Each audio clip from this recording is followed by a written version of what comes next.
Hello, everyone. I hope you all are doing great. And thank you for all the queries and questions and feedback that you all are providing on my weekly videos.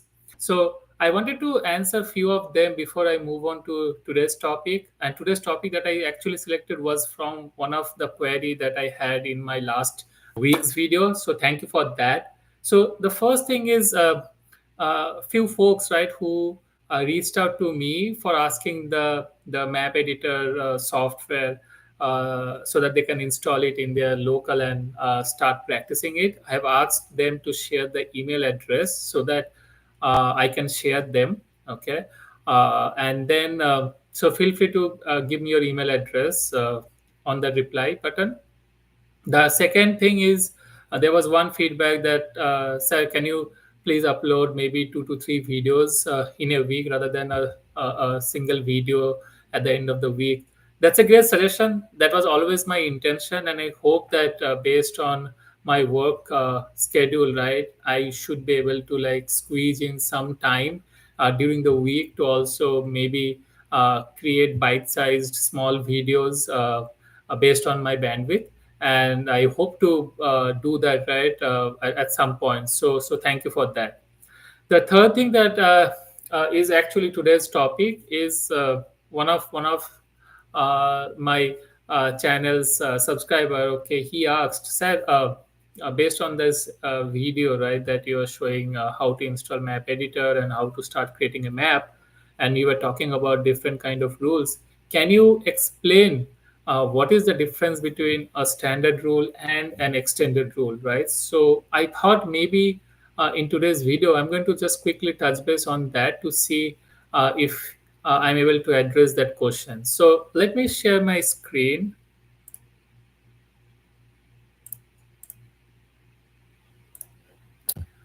So in this, if you see, I have already opened a inbound 850 orders map where the inbound file that you are receiving, that the map is receiving, is a 850 X12 document. That is a purchase orders. So if you see on the left hand side, that's 850 purchase order.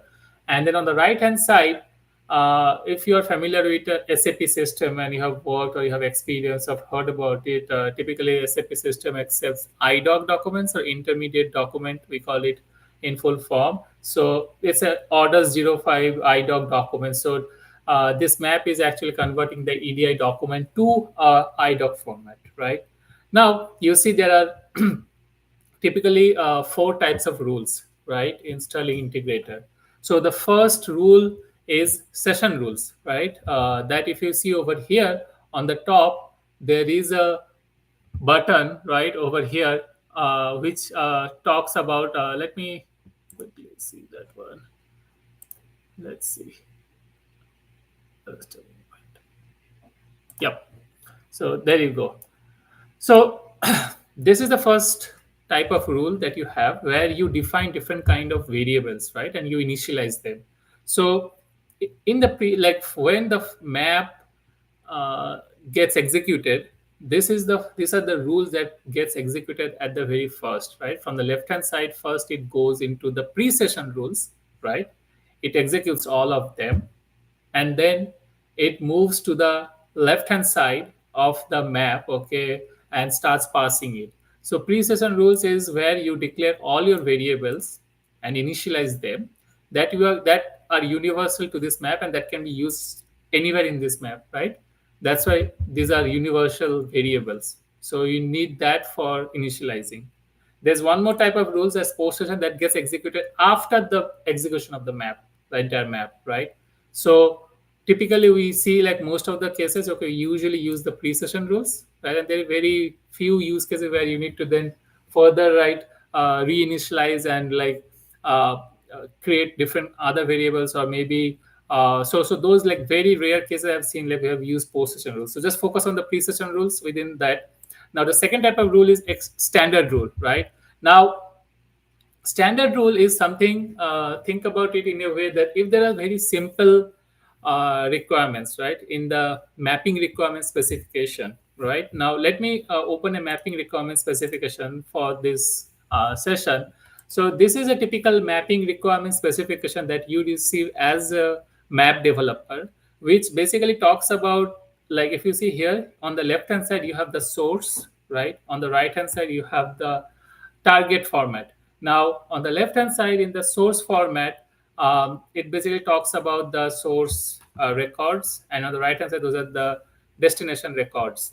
Now in this, if you look into this map, right, and I'm going to give you an example. Let's say the requirement is map current system date, right? If you see, and where should I map it? On the EDI DC40, right? CRE DAT record, right? So I need to put the current system date when the map is getting executed, and the format of the date timestamp would be CCYY So this is a unique scenario, okay, where you don't need an extended rule, because if I go back to the map, right, and then I can open like CRE DAT, right, over here, and just go to the property. If you see, there's no extended rule, right? Because you can achieve that same requirement which is listed in the mapping requirement specification by just using these different kind of standard rules that are out there, right? And one of the uh, option is use system variable. So if you click use system variable, there is one option under that which is called current date and time.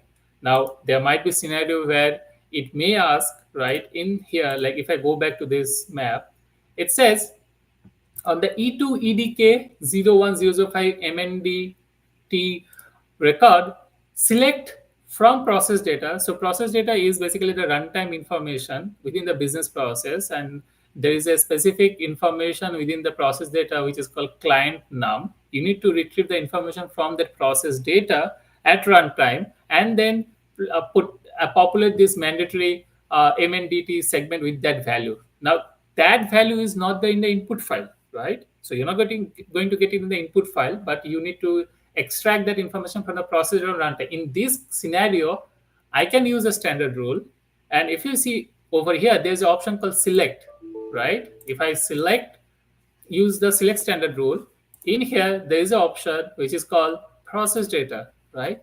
And then it says please enter the X path to evaluate, right? So here this X path is basically the location of the process data, which is mentioned here, like slash process data slash SAP cross reference IDOC control data client num. So I'm going to copy this entire thing, put it over here, right? And then use this select standard rule to populate this like MNDT segment, right? With the standard rule. So for certain scenarios, okay, you want to do a like if you're using like loop and you want to like keep it like count on how many loops you're iterating, right? Those kind of scenarios, okay. So you can use standard rule. So standard rule is the very first thing, okay. If you're able to achieve any specific mapping requirement which is there in here, okay, with the standard rule, you should use that, right? But there are complex mapping requirement. For example, if you see over here, there is a ref segment, right? And it says if ref01 on the EDI X12 850 document, if ref01 the value is DP, then map ref01 to JREF ID qualifier, right?